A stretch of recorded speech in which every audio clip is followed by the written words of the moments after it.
আমরা বাংলা ব্যাকরণ বইটা দেখছি। যেটা হচ্ছে যে বাংলা ভাষার শব্দের ভাণ্ডার। আহ, বাংলা ভাষার গোড়াপতন যুগে থেকে শুরু করলে আমরা পণ্ডিতরা মূলত তৎসম শব্দ, তদ্ভব, অর্ধ তৎসম শব্দ, দেশি এবং বিদেশি শব্দ পেয়েছে। তৎসম শব্দগুলো হলো চন্দ্র, সূর্য, নক্ষত্র, ভবন, ধর্ম, গার্ত, মনুষ্য। তদ্ভব হচ্ছে একটু পরিবর্তিত হয়ে সংস্কৃতে, যেমন এখানে যেমন আছে যে সংস্কৃতিতে হস্ত ছিল, প্রাকৃততে হর্তু এবং তদ্ভবতে হচ্ছে হাত,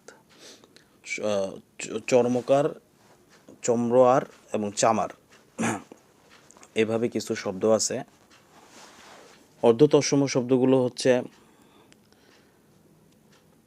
যেমন হলো জোছনা, শ্রাদ্ধ, গিন্নি, বোষ্টম এবং কুৎসিত। এই শব্দগুলো যথাযথ সংস্কৃতিতে ছিল জোছনা, শ্রাদ্ধ, গৃহিণী, বৈষ্ণব, কুৎসিত শব্দ থেকে আগত।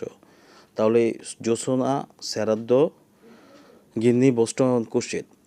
দেশি শব্দ, এটা আমাদের দেশি শব্দ, আমাদের নিজস্ব শব্দ, অনেক আবেগ আছে আসলে। কুড়ি বা বিষ, কোল ভাষা। পেট, উদর, তামিল ভাষা। চুলা, উনুন, মুন্ডরি ভাষা।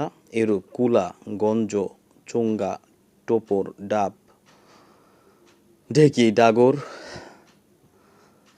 ইত্যাদি শব্দ আছে। বিদেশি শব্দ আছে বিভিন্নভাবে। বিদেশি শব্দগুলো আমরা দেখি। আরবি শব্দ ধর্ম সংক্রান্ত আছে, যেমন আল্লাহ, ইসলাম, ইমাম, অজু, কোরবানি, কোরআন, কিয়ামত, গোসল, জান্নাত, জাহান্নাম, তওবা, তসবি, জাকাত, হজ, হাদিস, হারাম, হালাল ইত্যাদি আরবি শব্দ।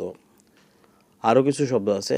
আদালত, আলেম, ইনসান, ঈদ, উকিল, ওজ, এজলাস, এলেম, কানুন, কলম, কিতাব, কেচ্ছা, খারিজ, গায়েব, দোয়াত, নগদ, বাকি, হক, মহকুমা, মুনসেফ, মুক্তার, রায়।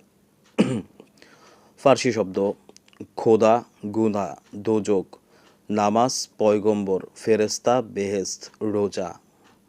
ফার্সি শব্দ ফার্সি শব্দ কারখানা, চশমা, জবানবন্দি, তারিখ, তোষক, দপ্তর, দরবার, দোকান, দস্তখত, দৌলত, নালিশ, বাদশাহ, বান্দা, বেগম, মেথর, রসদ।